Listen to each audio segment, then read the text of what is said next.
Welcome and good early morning to all of you here at the PASS Summit. I'm Bob Ward from Microsoft, a principal architect. So excited you all came and brought your shiny faces here so early in the morning. Thank you to all our panelists who I'll introduce here in a second to be here so early. This is a favorite tradition of ours. The fact that we get to have the community come in and speak to our leaders and tell us, what are you concerned about? What are you thinking about? But most importantly, free breakfast, right? The fact that as a sponsor for Microsoft, we get to host a breakfast panel for you. So I'm excited to be here today. We really want to make this interactive. We really want you to be able to ask questions to our leaders here about your thoughts, what's going on in terms of all the different products across Azure databases. And in addition, panels, you didn't know this, but I have a poll from a worldwide audience here on my phone. So I might occasionally go here and check what I've checked with that worldwide audience about things they have to think about. So let's introduce the panelists first. So I'll start down on our left here. This is Anna Hoffman, I believe you know. She is the current champion of the Copilot tournament yesterday at the PASS keynote. I will get a rematch at some point. Anna obviously is you see her just famously on the internet at Data Exposed. What you don't know is Anna's in charge of our experiences team, all the tools we do, and she has recently started to work now in the Fabric space. So welcome, Anna, to our panel today. Assad Khan, Vice President, GM of all of our SQL products. Also happens to be my boss's boss, so please be kind to Assad today. Don't ask him too many hard questions or he might direct them to me. So Assad, thank you for being here this morning. Shirish Toda, who I believe you guys all met yesterday at the keynote, also an avid cricket fan. I don't guess everybody knows that now about you, Shirish. But Shirish is the vice president of all of Azure databases across all our database product lines. So Shirish, so excited for you to be here today. Thank you for coming. Charles Featherstone, I've known for a very long time, formerly in the SQL space, now in the Postgres space. So Charles leads all our program management for Azure PostgreSQL. Charles, thank you for being this morning. Justina Luschke, thank you, Justina, for being here today. Justina is a partner program manager, group program manager for our Fabric team. So I thought it'd be fun to have Justina here on the panel this morning because I'm sure many of you guys have heard about our general availability announcement of the Fabric yesterday. And so Justina's here to answer all your great questions about the Fabric. Justina, thanks for being here. And you have to use your boss last, right? So Sanjay Mishra, in charge of all our program management for all of our SQL products, cloud to edge. And Sandra, thanks for being this morning. But you're not here to just hear me speak. This is one of the greatest things I love about this. I don't have to do anything. I just redirect everything to these folks. So it's a rare moment where I don't actually talk much at this event. So let's kick it off. I've got some folks here in the room here that have got microphones to walk around. And sometimes it's really hard to break the ice, I realize. But hey, let's kick it off with maybe a starting question from the audience. Just raise your hand and we'll bring the mic around. If not, I'll go to our worldwide poll. Anyone want to start us off? Right over here.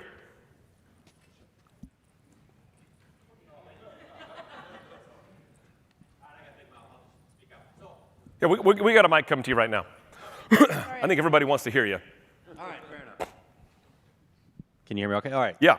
So my company is a financial institution. We're implementing Power BI a little more than we were in the past, and they're trying to make a decision on report server versus using Workspace. And so there's a number of people at the organization that are concerned about going out on the cloud with that because of PCI concerns because there's some of that's being reported on. So my recommendation, based on what I've heard so far, is that there's not a lot more investment going into the report server, that it's going to be into the cloud.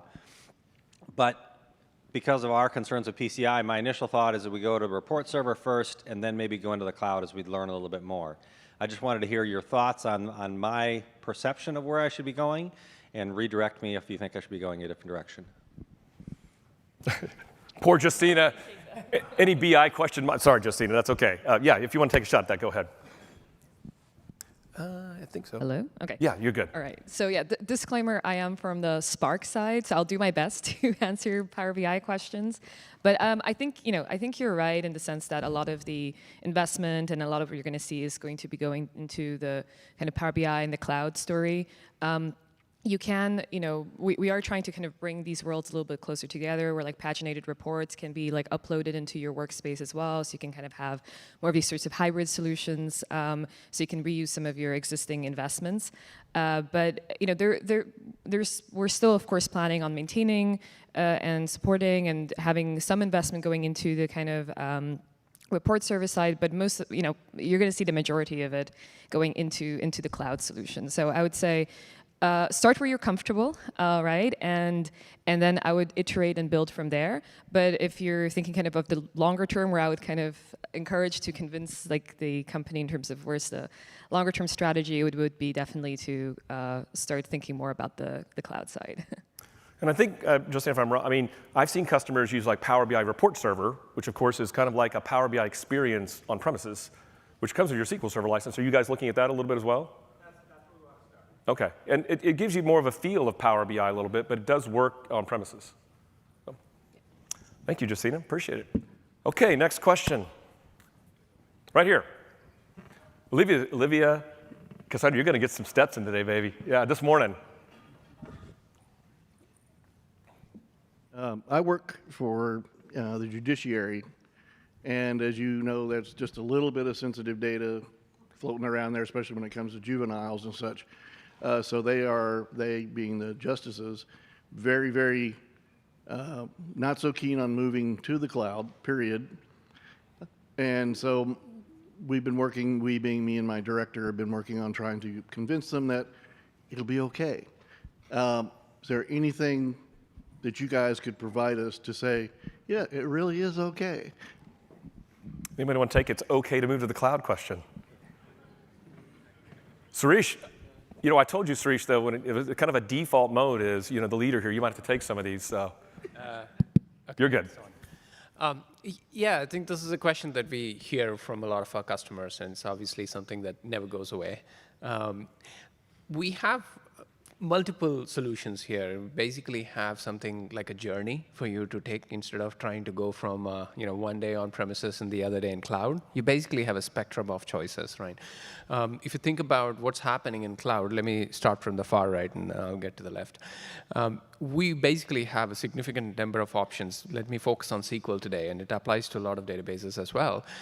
We have always encrypted, client-side encryption, all kinds of things where your data is mathematically proven in terms of how, where our access ends and where your access ends and who has visibility and who doesn't have visibility.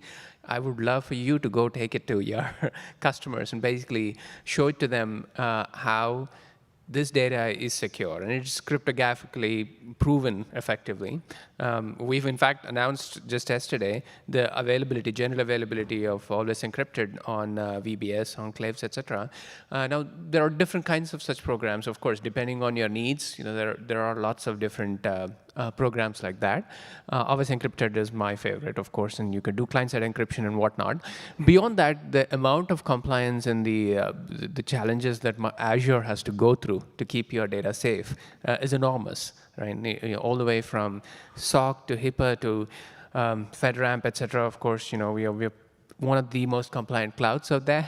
So you should definitely explain those things to your clients. And then moving a little bit backwards and then going towards closer to your on-premises estate, we can help you get to the cloud in a step-by-step way. One of the important things that we have done is SQL Server enabled by Arc. Right? If you're SQL Server, if you really are not ready, if you are not ready to modernize, whether you don't have the ability to move the data, or for whatever reasons, maybe the client is absolutely not ready, we can provide a lot of control plane capabilities from Azure while your data is 100% where it is. Right, wherever it lives, right? We want to help you modernize your data estate wherever it lives, right? So Arc is a phenomenally great example, and SQL Server, we've seen a huge adoption, and I don't know if you've caught the announcements that we've made. You can monitor, you can do extended security updates.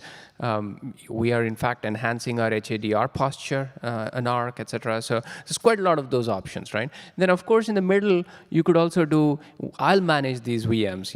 Well, I'll come to the cloud, but I'll manage the VM. So we got all these options covered for you. So those are the things that I would get going to convince your clients. Awesome, Suresh. I'd also encourage you to look on Microsoft case studies. We have a large number of case studies out there of customers that have been in that situation you're talking about. You can kind of read about their journey as well, that they've made that kind of shift, and what business they're in, what industry they're in, it kind of matches what you're looking for as well. Good one. Thank you, Suresh. Next question. Okay, got a couple. Let's go start here. We got one here. And if you guys can remember, got one right there. Yeah.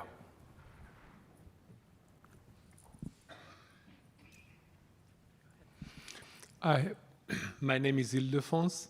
I have 2 questions, or 3 if I can. Whoa, okay, let's start with one. One is, how does Microsoft feel that when we shift to VMs, we are going to stay comfortable there and don't move to PaaS? Because many companies have been basically enjoying that. Is there any incentives or any? That leads to my second question: is how do we get all the connectivities network we had enjoyed on-prem and we are enjoying on Azure VM into managed instance like our linked server that help us connect to Oracle easily? Who want to take that one? Anybody? Assad? So I think so. Your first question was that if you move to Azure SQL running on Azure VMs, is that a destination or is that a stepping stone? So I think that we see obviously a variety of customers, and then there is a reason that SQL has so many deployment options.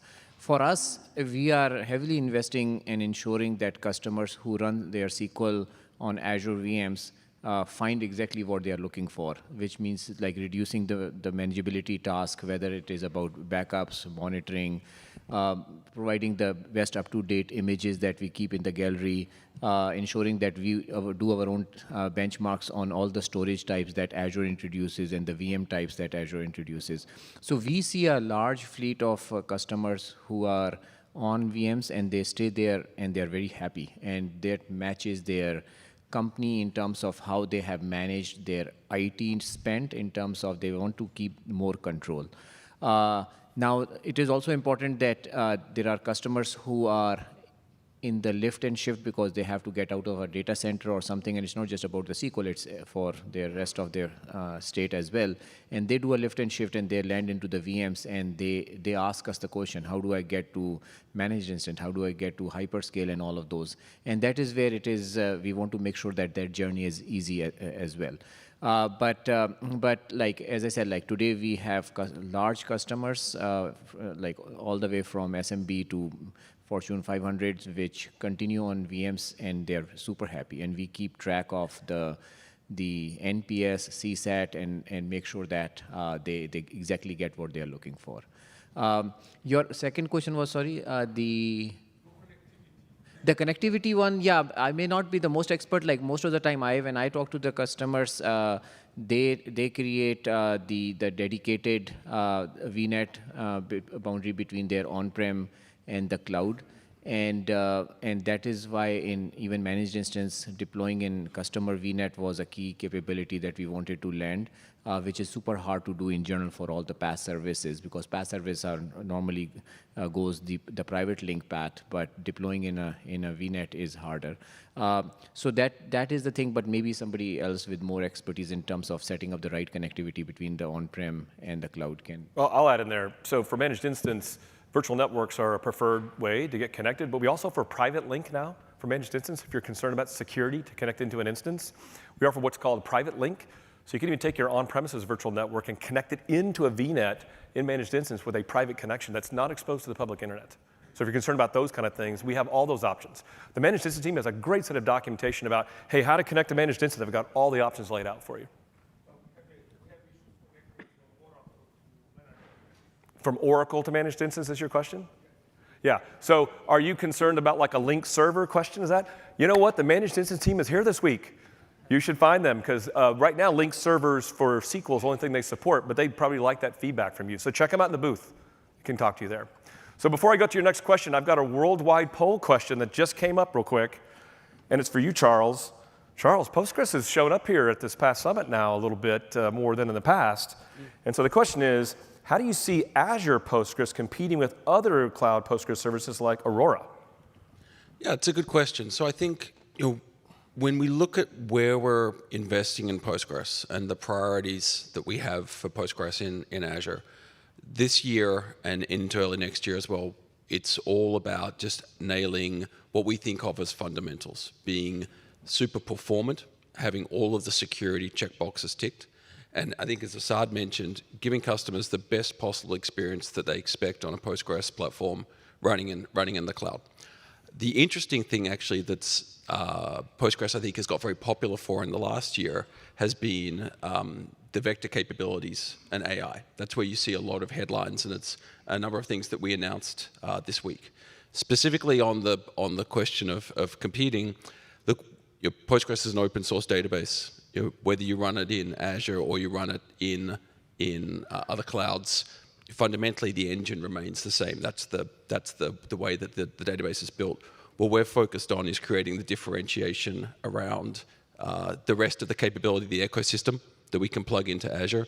I think that's where Azure OpenAI gives us a distinct difference relative to other vendors. And so that's the integration that we've really focused on in the last 6 or so months, and we showed it at Ignite yesterday, and Satya made an announcement around it. We'll show it at PaaS tomorrow, actually, in a few sessions as well.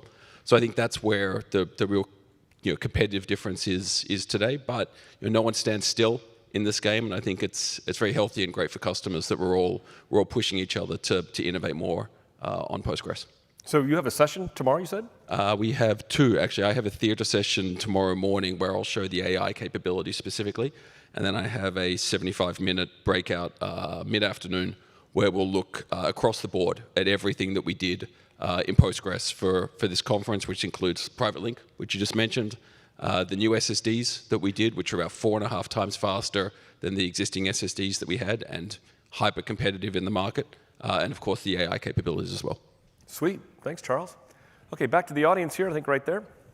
Hi, I'm sure that you have heard this question many times. It's about Synapse Analytics dedicated pool and the Fabric. So the current investments that many companies has made on data warehousing in Synapse dedicated pool.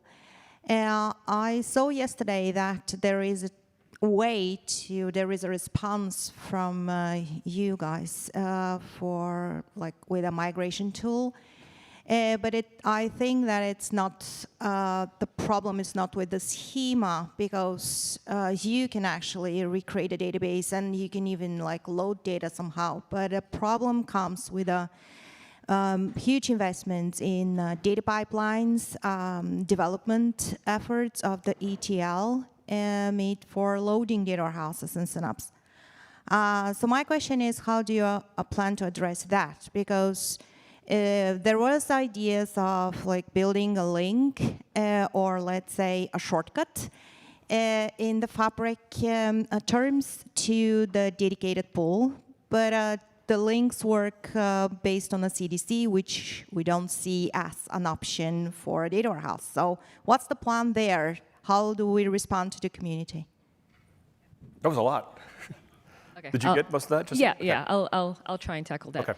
Okay. So generally, we're investing a lot in the migration story between the existing Synapse product and Fabric. So we are striving to make that journey as simple as possible for our customers.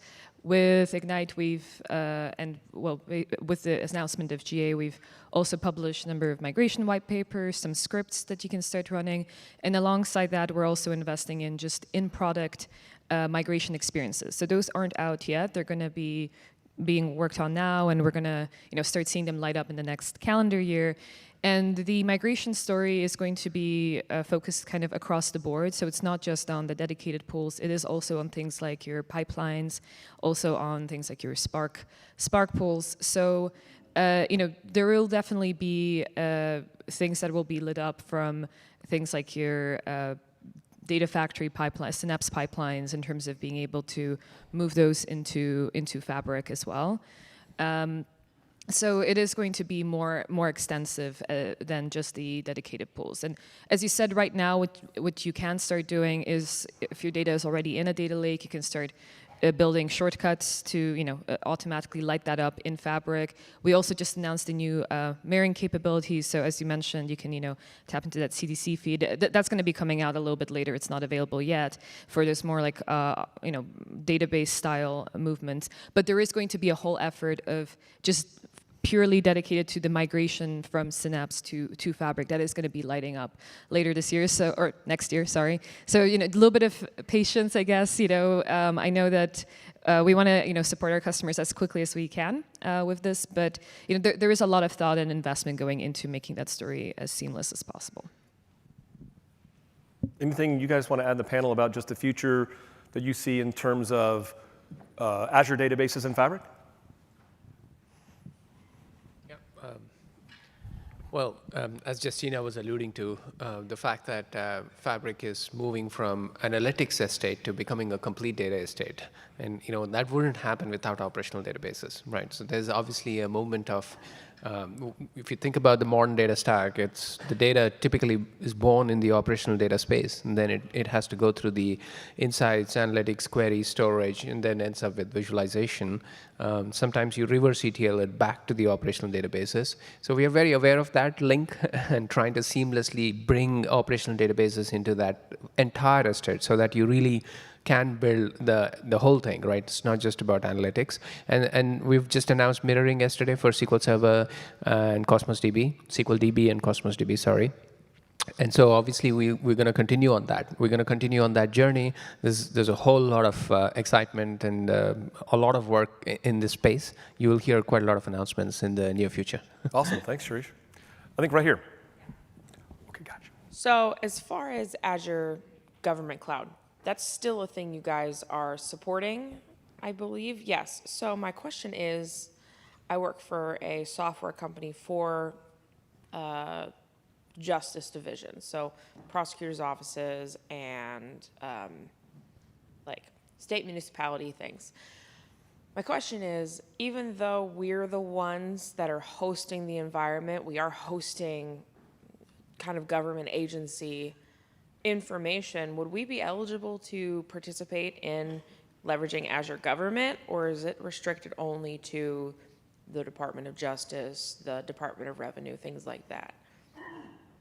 Does that make sense? Anybody in the panel want to tackle this one? Anybody? Sure. So I think the question is, it depends. So we need to just know a little bit more details. But I think from what I know of customers we've worked with, like you should be able to leverage the GovCloud. Happy to connect you to some folks if you shoot me an email.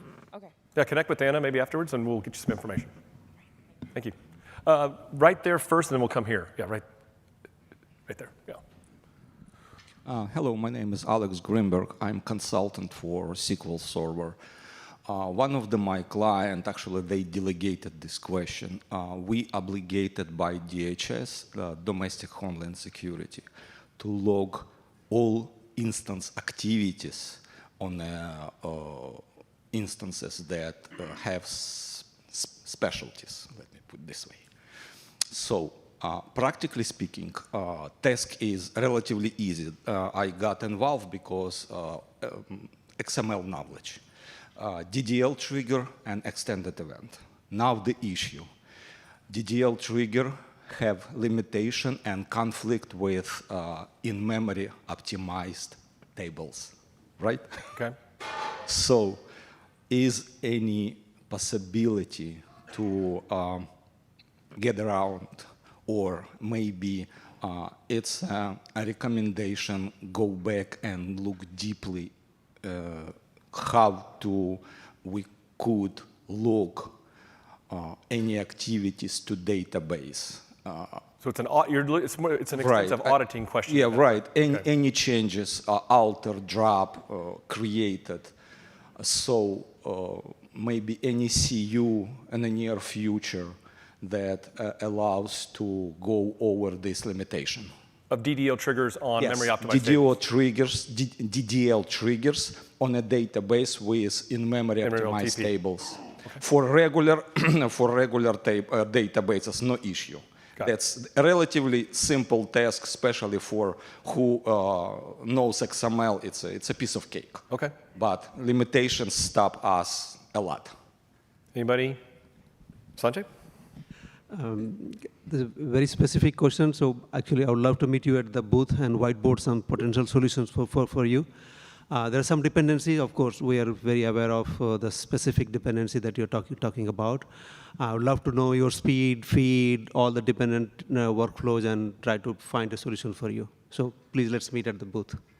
So by the way, I am aware of that limitation. I'm not aware of any specific things we have, but Sanjay, I think, is more interested to say, like, hey, let's find out if there's another way to do this, whether we can get over that limitation another way.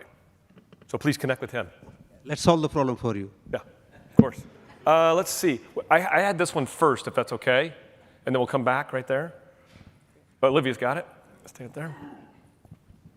Right here. She's coming to you, right behind you. Hey, good morning. So I have a couple of questions. One is in SSAS Tabular, when is the write back natively coming into the model? Let's take that one offline. Okay. I am, no, not because of, I don't know. We'll have to bring someone in from the Power BI team, but let me take your question and we'll connect. Okay, the next question is there any tool that is going to be available for moving from multidimensional to tabular seamlessly? I mean, at least to do the heavy lifting, to move to Power BI Fabric. You know, that way it's. That's a good I think question. she has some. I can take it. Oh, all right. Yeah, we're working with the AS team to understand like what exactly would be needed to help you do that. So if you can meet up with me and share some feedback of what you're trying to do, then I can help. See, these panelists didn't realize that I'm going to actually have to follow up with customers after the panel. Sorry, guys, I didn't warn you about that, right? So, no, they love it. I mean, honestly, that's why they wanted to be here, is to actually hear directly even the detailed concerns you have about what's going on in our products. So, okay, back there. Morning, my name's Scott. I'm with Murphy USA. And can you give us a little insight on what the roadmap for Fabric administration and security is, starting currently and then 1 to 2 months out to 6 months? Yeah, I can start with that. So yeah, that's actually one of the top areas of investment that we're currently going through as an entire team. We just obviously GA'd Fabric, but we know there's still a journey in terms of some of the security administration features. So there's a lot of work being done on network security at the moment. So you should start seeing things like investments in managed VNets, private links lighting up. And I'm not going to give an exact and precise timeline. Apologies. Just let's say in the coming quarters. That's a top area of investment for us. We're also working on one lake, one security for across your data in Fabric. So currently, if you want to set up security, that would be done on the warehouse layer, and that could be then essentially propagated down to your consumption experiences like Power BI. We want to improve that experience so that you can set up security once, and all the engines that access data within Fabric will go through that security layer, because security essentially will be defined with the data at storage, right? So it could be a Fabric native engine or an external engine calling it, and that security will always be applied. So that's another key area of investment. At Arun's session at Ignite yesterday, we showed off some things like the Purview Hub that's integrated directly into Fabric as well. So starting to be able to kind of manage and govern that end-to-end data estate is something that we're investing in. So those are some of the top of minds. There's a lot more of things that are ongoing, but those are like the immediate things that you should see lighting up in the coming months. Justina, the Power BI team has been great at this. Does the Fabric team overall have like a place where they seek for feedback and where you centrally can go for this kind of type of stuff and see what's going on? Yeah, absolutely. So we're replicating a lot of the things that we kind of did in the Power BI world as well. So you can please go to ideas, Fabric ideas, and submit your ideas. You can vote up on them. We also publish a roadmap for Fabric. So we'll have our release notes, which kind of talk about the capabilities that are essentially coming in the next 6 months. We're revising them right now with the Ignite release. So those are getting updated. So we try and be as transparent with the roadmap and the capabilities. Yeah, look for Fabric roadmap. It's pretty impressive. They go out and say 6 months, this is what we're doing in the next 6 months, and you'll probably see some of the stuff you're asking for there. Perfect. Thank you, Justina. Appreciate it. Okay, right here. Yeah. I'm Tom Inglethaler. I work for Willis Towers Watson as the database administrator for their individual marketplace, which is the Medicare Exchange. Our concern with PII and PHI is very high. We want to keep everything secure. Going into this new world with Copilot and AI, what kind of security is around the use of Copilot and AI that assures that we are isolated still with anything that goes into it so that we're not at risk of developing queries and so on that are then being reincorporated back into models and so on with the possibility of PHI and PII following it? Anybody want to take that one? I can start. Yeah, go ahead, Anna. Yeah, I mean, what you have to understand about us taking on something like this is that that has to be the number one, right? Responsible AI has to be the number one thing we're considering. And, you know, quite frankly, like if we get that wrong, it's not good for anybody. So this is super important to us. One of the things we take into consideration when we're working on these models is that your data stays with you. It doesn't get sent back to us. We don't get to see any of that. And some of that makes it challenging, makes it more challenging for us to build great experiences and great models for you. But again, like the top priority is responsible AI. And from our side, there are lots of things we have to do to put anything with AI out the door. There's a ton of checks and balances to make sure every piece of data that should stay with you stays with you, never gets unencrypted on our side or sent to our side. So just know that that is the priority zero when it comes to AI, right? It is a big deal. I have one other question. One of the mandates this last year was to get everything moved to Azure. Corporate came down on us. We're a smaller piece of a 46,000 employee business. Individual marketplace had about 400 employees, probably, I want to say 20 to 40 database engineers working and stuff. And it was on me to put everything into Azure. And basically, it's just to move these databases up there. But the thing that we have to use now is Terraform, is all infrastructure as code. Now, as we put things up, I know that Terraform, you have the Azure RM, you have things. Are you guys keeping that and deploying the Terraform updates alongside with the deployments and the releases of the Azure features as they come available? Sanjay, you want to? Yeah, we work very closely with Terraform and all other dependent aspects. So please connect with us so that we can understand the very specific things that you're looking for. And we want to make sure that you get the capabilities that you need. So please connect with us. All of our Azure SQL assets, support Terraform. But if we're not keeping it up to date for something you need, we should know about that. Anna, do you? Yeah, I was just going to say, like, the managed instance team really led the charge for us with Terraform, and we're keeping to it, and we're trying to stay up to date. So again, yeah, if you see something where we're not. Mainly my concern is being able to deploy new features as they come along. Now, we support Terraform completely across the Azure SQL line, actually, VM, DB instances. Yeah. But if we're not keeping up to date with what you need Terraform, you need to let us know, because we think it's a big deal. I'm not quite there yet, because we're still in the process of migrating up there. It's a first party for us, for sure. And yeah, HashiCorp is big. So, okay, well, thank you. Thank you. Terraform for Postgres as well, Bob. Yeah, go ahead. Yeah. Just want to point out we do Terraform for Postgres as well. Don't forget Postgres. Terraform supports Postgres as well. Hey, if I take a moment here, sure. I just wanted to touch upon the privacy concern, and I think our community, rightfully so, is very worried, and you should be, of course. But as Anna said, it's definitely goal number 0 for us. One thing I just wanted to call out here is that the reason why we are slower, if at all, on shipping these features is precisely because of the checks and balances. In fact, this is one of the reasons why most of our engineers are a little, quote unquote, not very happy, is because of the checks and the care that we are taking. There's an enormous amount of checks and balances that we put in place. If at all, we probably swung the pendulum a little too far on the right side. Just want to call out here that the safety boards that we have, the no harms testings that we have, the infrastructure, the harness that we put in place is super robust. So you can be rest assured. And of course, Microsoft is a company that takes privacy very seriously here. So I just wanted to +1 to what Anna said. I know this is. I mean, Shirish, that's like Microsoft down. That's like from Satya down. That's been a push. Yeah, yeah. I know it's top of mind for everyone. I thought I'd just add. Okay, right over there.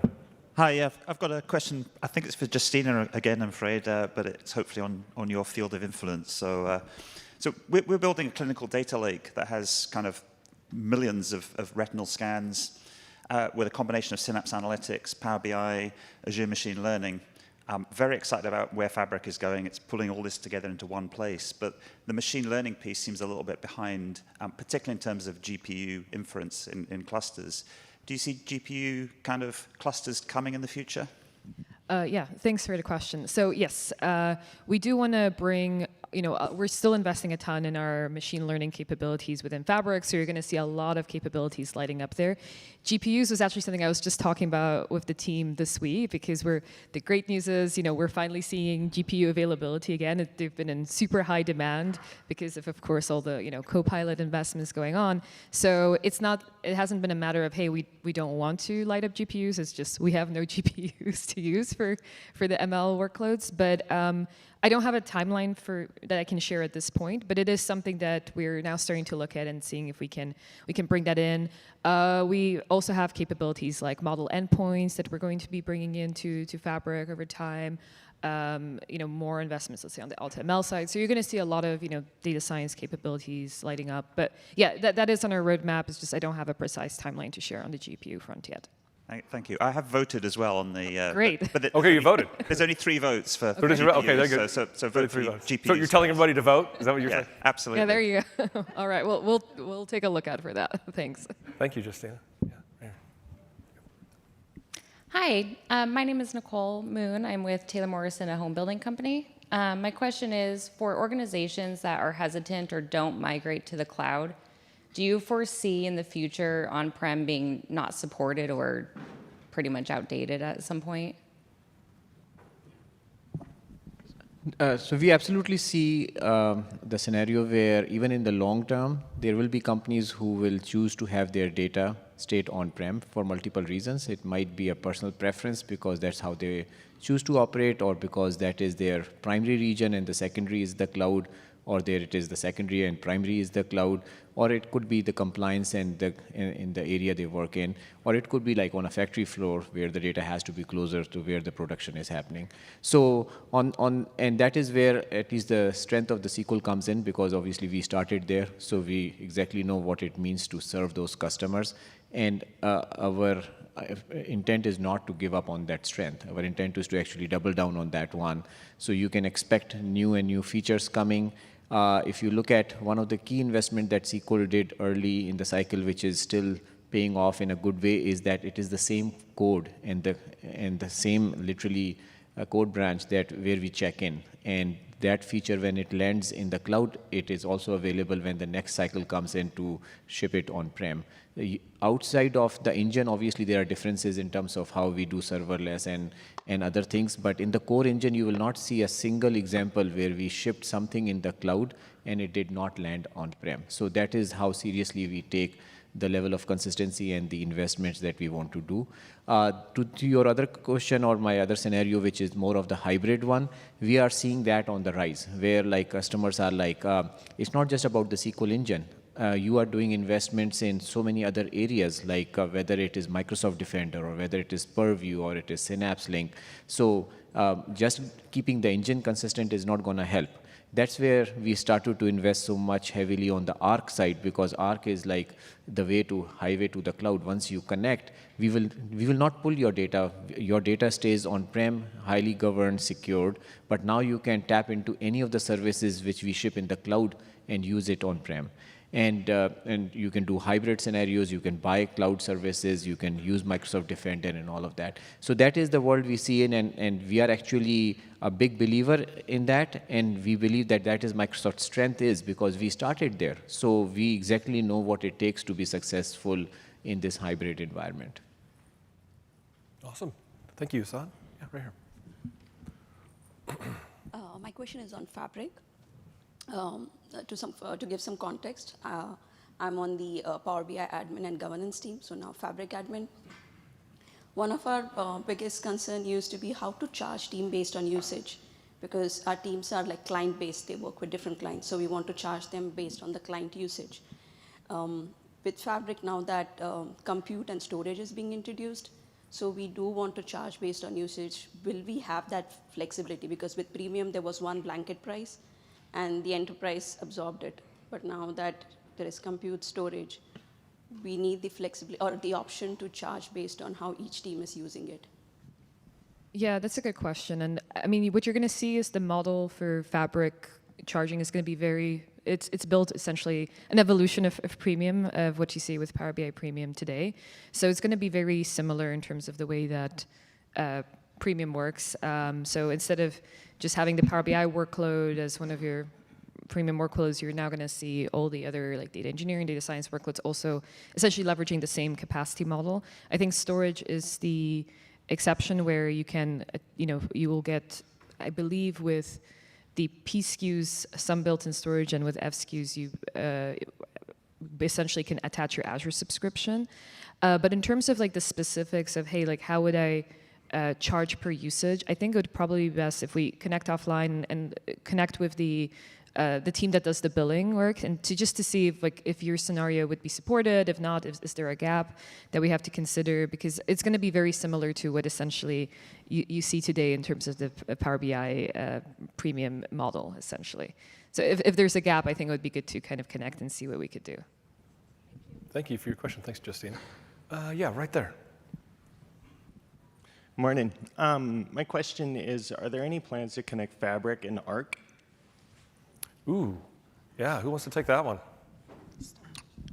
Yeah, so I think the way we look at it is that once you commit on using Arc, you are basically connecting to cloud.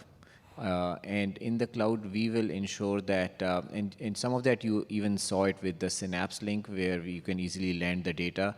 And as Justina said, like as we move from using more of the Synapse dedicated capacity, more of the Fabric one, our plan is that that connection should also lead you over there. So just like we announced the mirroring support for SQL, we are starting from the cloud one because obviously that was easier for us. But our plan is that every Arc customer becomes a Fabric customer by default. Because if you have already invested and you can already see your data and management in the portal, there is no point in trying to create some wall between that and the Fabric thing. So Fabric becomes the place where if you want your data to land in the one lake, it should automatically land there. So the answer is yes, in a big way, and then you will see more of that coming. Okay. So basically the message is, Assad, everybody will start looking at Arc, right? It's a way for you to get connected with so many capabilities. And I think, just to remind the audience, I said this in my Ignite session, you can be on lower versions of SQL Server and get Arc capabilities, right? You don't have to just be on SQL 2022, is that right? Yeah, I think so.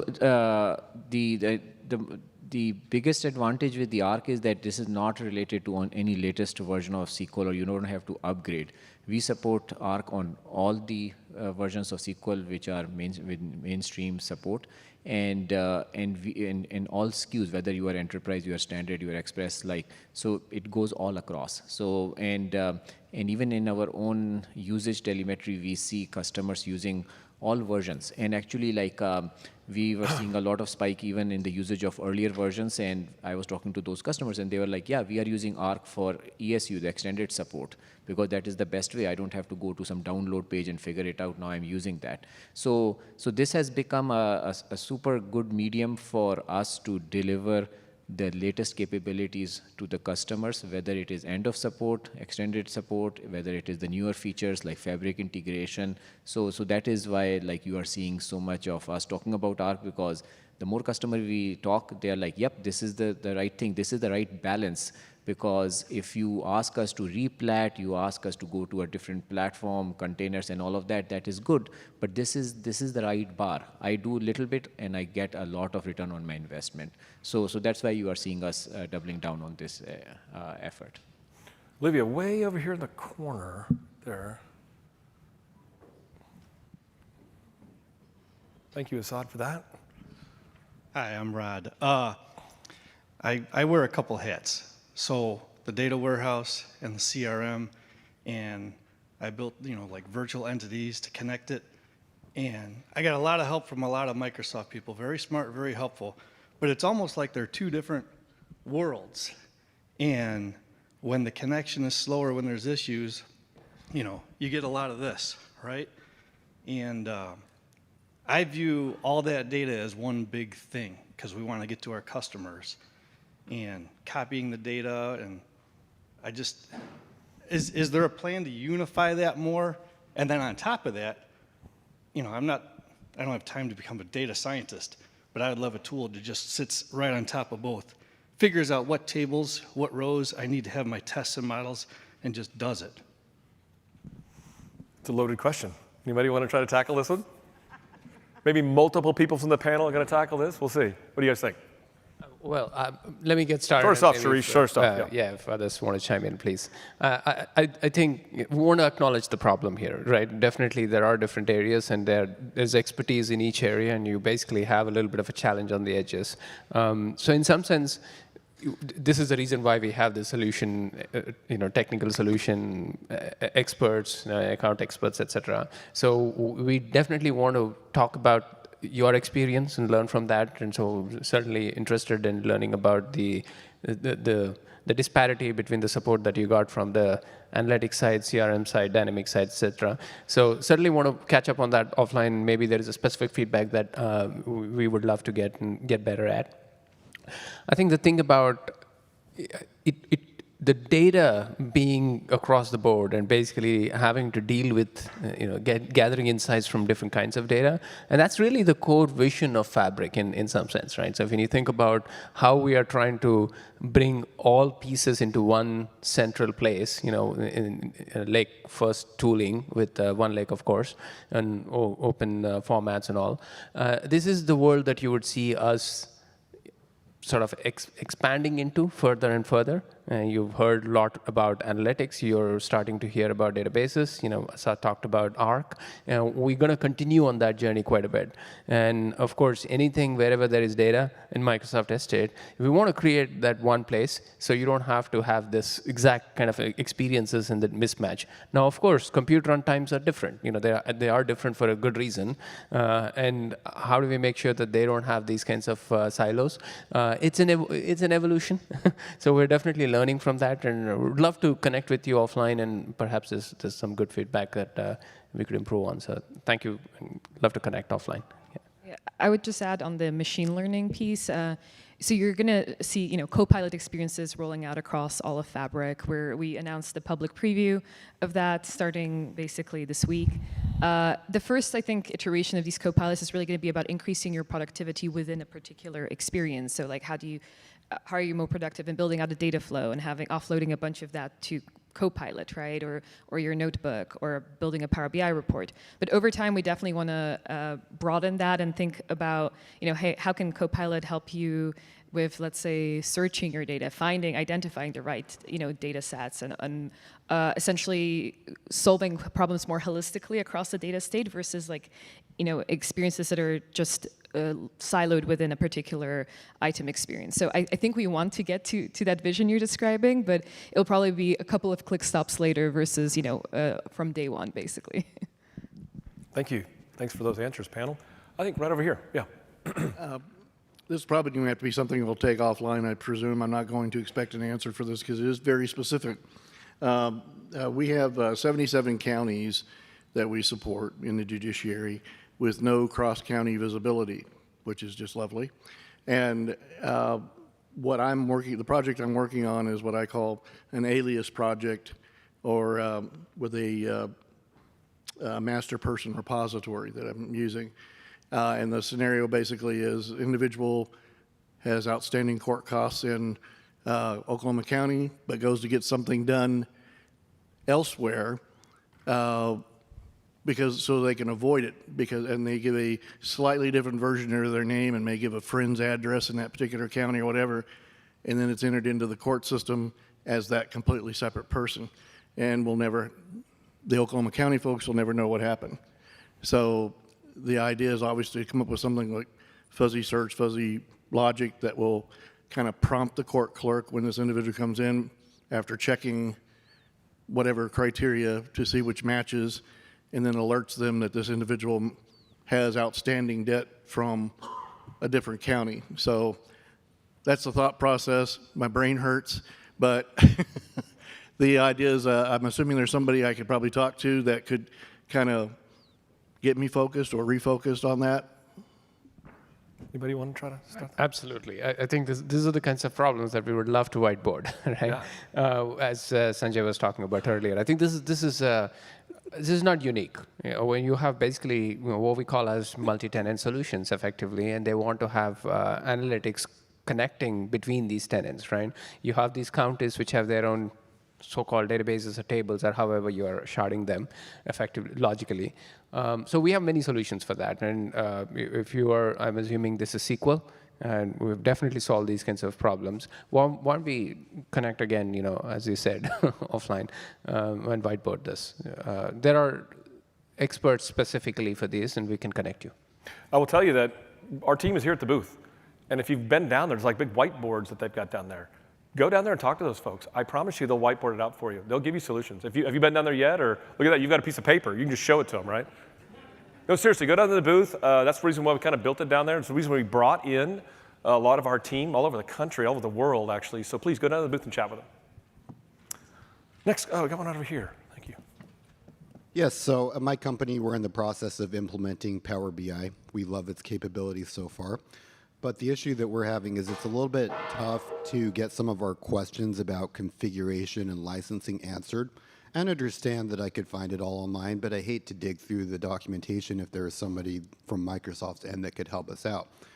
We've had meetings in the past where they said that they would kind of allocate a resource for us from Microsoft, but that kind of fell through the cracks. So I guess my question is, what is your suggestion if we're just basically looking for almost just a lightweight rep, so to speak, to answer some of our Power BI questions from Microsoft? I mean, let's connect. You know, give me your details, and I'll help connect you with someone, and you know, let's get your questions answered. So. And I'll just throw in, I happen to know these guys called Guys in the Cube. They're friends of mine. So also connect with me as well, and with Justina. Yeah, I think they probably can answer your questions for sure. Next question. Yeah, back right there.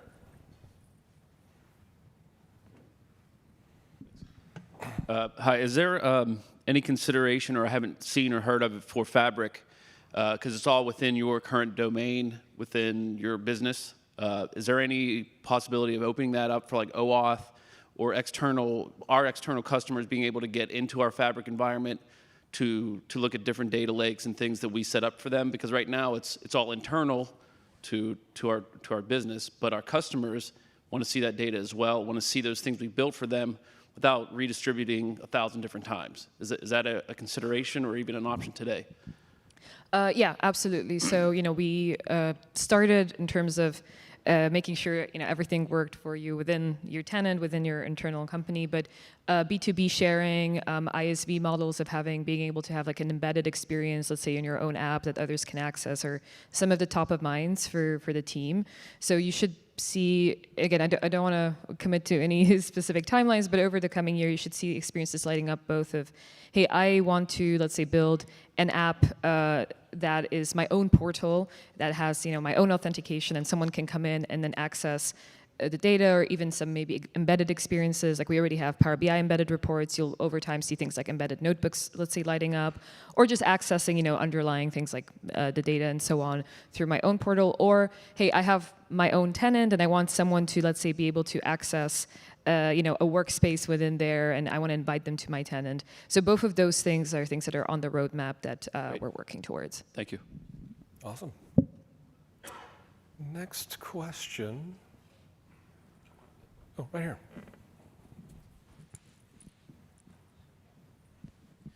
Hi, Kevin Pereira here. It's probably going to be kind of a softball question, but currently we have challenges in Synapse Studio where whenever we connect to it and start querying the serverless endpoint, we can't return a whole lot of data without crashing the browser. So then we go to something like Azure Data Studio or SQL Management Studio to be able to pull more of that data. And there's no support for IntelliSense to connect to the endpoints. Do you guys have any timeline or know of what the technical challenges are there? Yeah, I think we'll probably need to just connect to someone from the serverless team. Like, I'm not sure what might be causing, the system to crash. So let's maybe go in and connect to someone who can actually debug the problem, understand. And they'll probably also be able to answer, questions on the IntelliSense roadmap. Was there a support case that you went down the path and they didn't solve it, or? No, not necessarily. Okay. The documentation does say if you're going to pull a whole lot of data, it's better to use one of the client tools because there are limitations there. You're loading all that stuff into the browser, which eats up your laptop memory. But yeah, just from a productivity perspective, those of us that have been working with SQL Server for decades now and are so used to Management Studio, it's just IntelliSense support would be great.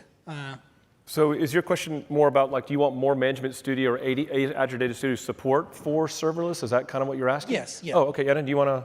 Sure, yeah. It's definitely something that we can take a closer look at. We've gotten a lot of feedback for serverless support in Visual Studio, so I know that it works well there. For IntelliSense, for Azure Data Studio and SSMS, I'd have to check on. If it doesn't work, something that helps me help prioritize things like that is if you would file a bug on Azure Data Studio or use the ideas site for SSMS. And then we can get the upvotes and we can get it logged. When you log those, they come in as bugs in our ADO, so it helps us prioritize with engineers. Okay, thank you. Thank you.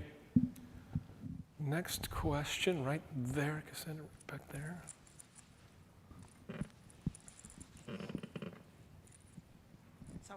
I do. Okay, we'll get to you guys right there in a second. Let's go here, and we'll come here. Go ahead. Question on software and how it's packaged and what's it packaged with. So this stems from vulnerability management. Recent vulnerabilities around ODBC plagued us, and we went and patched thousands and thousands of servers. Our information security department is pretty aggressive around this. Is there any plan or something you can provide us? What does SQL Server patching cover, right? So if ODBC is packaged with the installation of SQL Server, the SQL patch will patch that, and you don't need to worry about it.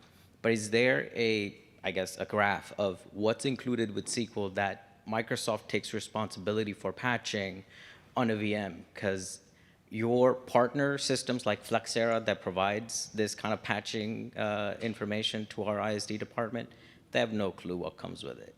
And we have applications that see red on a dashboard, go and install ODBC from a server because it's red.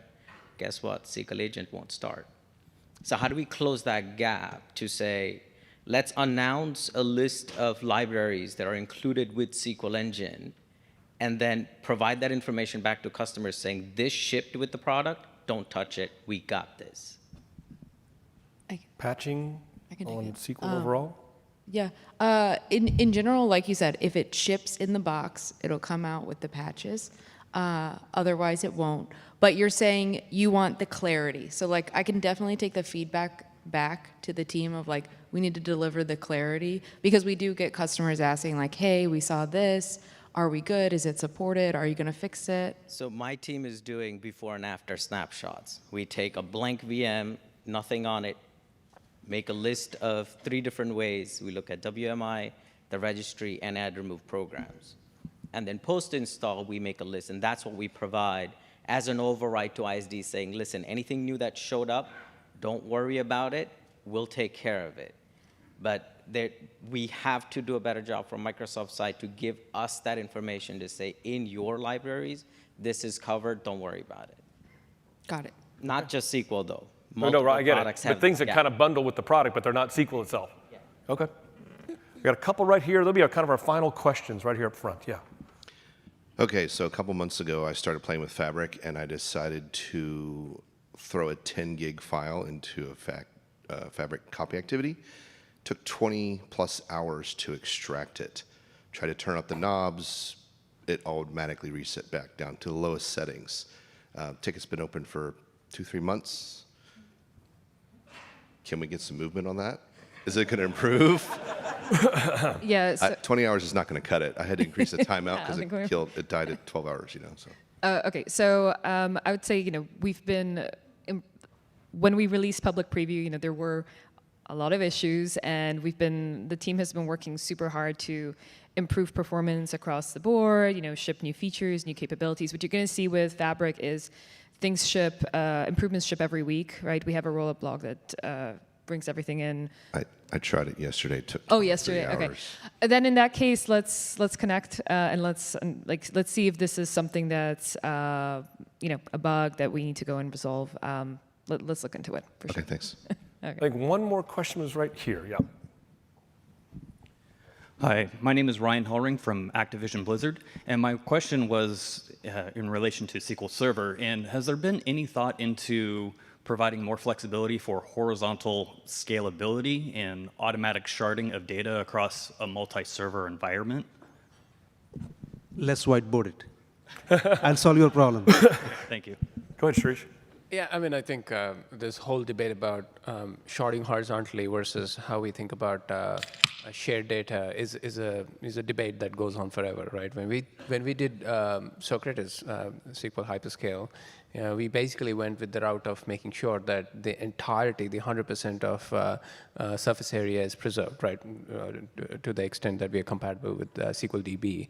And we believe in that vision. We basically, of course, have given you a way to scale your reads. We are figuring out ways to increase your writes in that space as well. But you get the full asset, right? Full power of the relational algebra that you're used to in the DB space.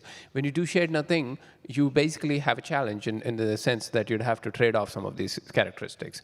Now, in some cases, it's essential that you do, and your application can flow with it, right? But it does put a burden on the application to adjust to that. And it's a good trade-off. Now, I'm the person who started building Cosmos DB. So Cosmos DB's core thesis is about shared nothing, right? And there is a huge set of class of applications that definitely need that. It's a great solution for that. For relational algebra, it definitely is a question of trade-off. Ultimately, it's about how much asset do you want to preserve, how much, think about recursive triggers going across a shared nothing architecture. It just gets really messy, right? So those are the questions that we think when you have these kinds of trade-offs. But I would just want to leave you with the whole thinking about, you probably are thinking about the need for it because you want to have write scalability, because you would get read scalability through hyperscale, right? And if you have any challenges, we'd love to hear about that. On the write scalability, absolutely, we're working on and innovating in that space quite a bit. You'll definitely start hearing more and more about it from us. But this is an active area of thought. And look, it's not just about SQL. All relational databases, including Postgres, you'd hear more about Postgres doing something like this as well from us. So yeah, great question. Thanks. Well, thank you again so much all for getting up so early here to come here with us, ask us some really engaging questions. I know our panel learned a lot from you. Justina, I think they were surprised maybe with all the Fabric questions. And she asked me in the beginning, she goes, is anybody asking Fabric questions? I'm like, I don't know. And so really, I think it was great for you to be here. Thank you so much. Thank you so much to all the panelists for being here. Let's give them a round of applause. Thank you.